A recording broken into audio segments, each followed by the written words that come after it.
শিল্পনগরী খুলনায় প্রবেশের গুরুত্বপূর্ণ স্থান গল্লামারী সেতু।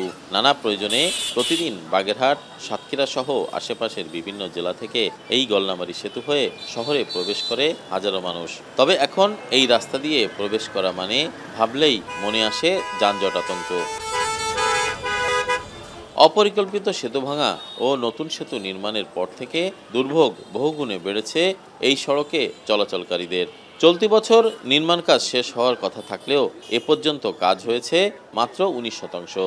3-4 বছর যাবত আমাদের এই ব্রিজটা ভেঙে যাওয়ার পরে আমাদের ব্যবসায়ীরা এখানে যারা আছে, যারা ব্যবসায়ী, তারা চরমভাবে বিপর্যস্ত। এখানে যে পরিমাণ জ্যাম হয়, তার জ্যামটা ছাড়াইতে মনে করেন অন্তত 30 থেকে 40 মিনিট সময় লাগে। প্রায় এই 2টা বছর মনে করেন অনেকে দেউলে হয়ে চলেও গেছে।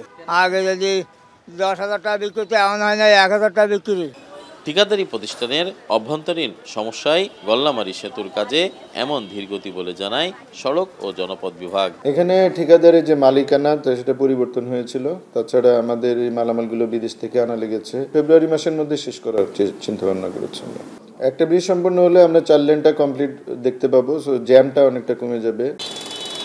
এছাড়াও বিভিন্ন রাস্তা ও ড্রেন সংস্কারের কাজে বাড়ছে যানজট সহ জনদুর্ভোগ। ইজিবাইকের দৌরত্ব কমানো ও উন্নয়ন কাজ রাতে করলে শহর যানজট মুক্ত হবে বলে মনে করছেন নগরবাসী। প্রত্যেকটা মোড়ে প্রায় আধা ঘন্টা 40 মিনিট আর যানজট লেগেই থাকে। যানজট যখন হয় তখন তো আমাদের কলেজে পৌঁছাতে দেরি হয়ে যায়। যত্রতত্র গাড়ি পার্কিং করে, যে কারণে এই যানজট লেগে থাকে এবং রাস্তা ভাঙাচূড়া আছে। তাই অটোর সংখ্যা কমিয়ে দেওয়া হোক এবং এই কাজগুলো যাতে রাতের দিকে বেশি হয়।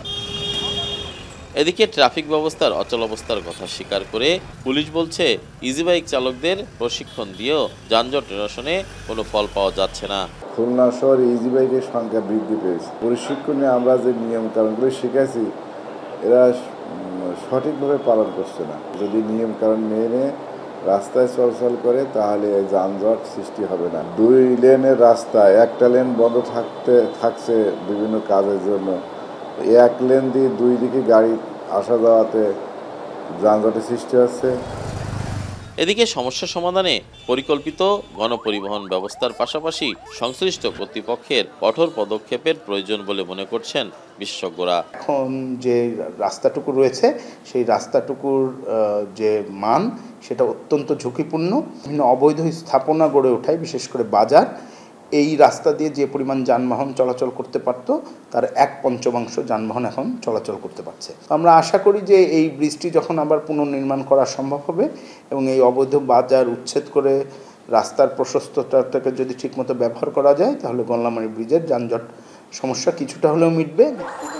তরিকুল ইসলাম, এখন খুলনা।